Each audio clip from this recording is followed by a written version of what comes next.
Yun pala ang revelasyon ngayon ni Saldico. Kung sige, kung gusto mong umuwi, kasi gusto niya talaga umuwi, bahala na raw makulong siya. Basta, sabi niya, sige, umuwi ka, hire ako ng tao, ipatutumba kita sa loob ng kulungan. Ngayon, may sinabi rin siya. Part 3 ng ating whistleblower na si Saldico ng Ako Bicol Party List. Ginawa ko lang ang sa akin, pero ngayon, handa na akong harapin ang lahat. Ginagamit ng administrasyon ang buong resources ng bansa para tumahimik ako. That he will shoot me if I will talk.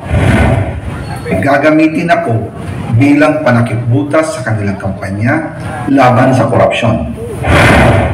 Hindi na ako mananahimik, ilalabas ko ang lahat ng katotohanan. May resibo, may ebidensya, at may pangalan. Kaya ngayon, ay hinahamon ko si Ombudsman Remulla kung seryoso talaga siya sa mga sinasabi niya sa kanyang press release na idadamay niya pati si Martin Romualdez kung magbibigay ako ng ebidensya. Patunayan niya ngayon ang pronouncement niya. Imbestigahan niya ang fraternity Brad at ang kanyang kaibigan na si Speaker Martin Romualdez kung talagang tutupad siya sa tungkulin niya. Imbestigahan din niya si President Bongbong Marcos. Sabi nga ni BBM nung SONA, let's do it right at mahiya naman kayo, hindi po ba? Nananawagan din po ako sa Senado na imbestigahan ang 100 billion insertion ni Presidente. Alam ko po na hindi gagawin ni Ombudsman Remulla ang hamon ko. Pero magaling ang Senado sa investigasyon at ako ay naniniwala na dahil sa kanila, lalabas ang katotohanan. Yung pong listahan ng mga projects, ilalabas ko din kasama ng video na ito. Dahil dito, mas lalong darami ang ipafile na kaso sa akin. Ginagamit ng administrasyon ang buong resources ng bansa para tumahimik ako, para masira ang aking kredibilidad. Darami din ang banta sa buhay ko at ng aking pamilya. March 2025 pa lang, si Speaker ay nagpaparinig na sa akin sa aming meeting that he will shoot me if I will talk. At pagkatapos niyang sabihin sa akin in a phone call na, don't come home, we will take care of you, tumawag ulit si Speaker Martin at sinabihan niya ako na pag umuwi ako will be dangerous. Kasi they might hire someone to do a roundabout on me or hire the police to kill me while in jail. Una pala ito sa mga gusto kong ibunyag. Marami pa akong dadalhin sa liwanag. Isa na dito ay yung kay Henry Alcantara, ang DPWH boys, ang sinasabi nilang halaga sa ICI ay 21 billion. Hindi po totoo yan. Ang totoong numero ay 56 million pesos. At yung pong halaga na yan ay kay Pangulong Bongbong Marcos at Martin Romualdez na punta lahat. Ilalabas ko po ang buong detalye sa darating na mga araw. Kaunting pasensya pa po. Sana po ay hindi nila ako mapatay bago ko mailabas ang lahat. Sa inyong lahat sa Pilipinas, lalong-lalo na sa aking pamilya, taos puso akong humihingi ng paumanhin. Ginawa ko lang ang utos sa akin, pero ngayon, handa na akong harapin ang lahat. Uulitin ko po, yung pong pera, wala pong napunta sa akin. Lumaan lang po ang pera sa akin para i-deliver kay Speaker Martin Romualdez at Pangulong Marcos. Salamat sa inyong pag-unawa.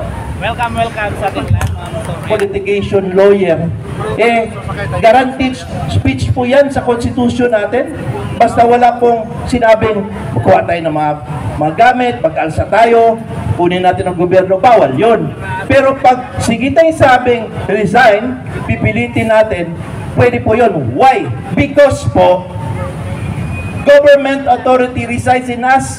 Sa preamble po ng Constitution natin, we the sovereign Filipino people, imploring the aid of the Almighty God, do ordain this Constitution. All government authority emanates from us, tanggaling po sa atin. So pag sinabi natin ayaw na natin sa Kanya, wala po siyang magagawa. Dahil ayaw na natin sa Kanya, sinusuka na natin siya. Alam niyo po, naobserbahan namin, sa pag-analyze namin, wala po itong kaibahan doon po sa kanyang ama noong panahon ng diktadorya. Ubus po ang pera natin. Ngayon po, Noong panahon na yon, pananakot, pagkikidnap, gamit ang dahas. Ngayon, iba. Pero mas malaki, unprecedented, ang laki ng ninakaw. Ang ninakaw po, sobra-sobra. And ang technique ngayon, manipulation, influence, at yung threat ng pagtatakot. Wala amang dahas, pero napakatilido ng script. Ang una po nilang ginawa, si Tatay Digong dinala sa Hague. Pwede namang inidalhin yung matanda doon. Harmless man yun. Sabi nga niya, ipakulong niya ako dito sa Pilipinas, hanapin ko. Pero kailangan pong dalhin doon dahil siya po ang maingay dito at pinapakinggan nating lahat. Tayo po nandito tayo. Volunteer? Meron ba tayo nagpapahid sa atin? Wala volunteer ito papunta natin. Dahil nga po kailangan natin, minsan lang po sa buhay natin, minsan lang po, ngayon lang po natin hingin sa ating buhay, magsakripisyo lang tayo ng konting oras. I-demand for the resignation ni BBM at saka yung mga lahat ng mga kasamahan niya. Pag magawa po natin yan, tandaan po, baka po makalimutan nating lahat. Sige tayo demand ng resignation, dapat po protect BP Sara. Protect Inday Sara. Yan po ang aming aim sa Sara All Philippines. Of course, we are together with you with the hakbang ng maisog na pinamunuan ni Ram Yusman. Pati ito pong Sara All, which he is the founder and convener. Ang reforma ni Miss Vivian Velez. Lahat po tayo dito, iba-ibang grupo sa Angeles ni Pastor Jerry. Lahat po tayo nagsasama-sama para dito. Pero kami po, wag po kayo mag-worry. Nakatago na po si Inday kasi meron pong dinig na security reasons. So, no problem. We have to continuously protect her. Kasi pag hindi natin siya protektahan, itong ginagawa natin, walang paputunguhan. Kasi sila na naman ang gagawa ng paraan para maglagay ng tao na gusto nila para lalong nakawin ang kaban ng ating bayan. Mga kaibigan po, no, mga kasaraon, mga kamaiso, mga kareforma, lahat po sa ating lahat, gusto ko po maintindihan ninyo na ang sitwasyon po natin hindi po ito yung loko-loko lang. Galing po ako ng Davao City, nagpunta ako dito kasi gusto ko magsalita. Ni minsan, nakikinig po ang aking anak, ang asawa ko, sabi nila, bakit ako nandito? Pasensya po, para sa pamilya ko, I have to say something dahil po hindi na makita ito. Hindi po totoong may corruption dito sa Pilipinas. Robbery in broad daylight. Nakawan po harap-harapan. Ang corruption po, kickback lang yan, 5%, 10%. Dito hindi. Nakaw talaga sa pera ng kaban ng bayan. Iyan po ang nangyayari ngayon dito. Ngayon, sa paggawa po ni Saldico, we have to take advantage to. Di ba napansin nyo, biglang nag-alap ang ating damdamin dahil sa yung pong ating paniwala, yung ating haka-haka, ating suspect, na karoon ng linaw ng katotohanan. Sa atin pong psychology po, yan po ang tinatawag na confirmation resonance. Confirmation resonance na kumpirma po ang ating panghinala na talagang may mastermind, hindi lang kay Saldico.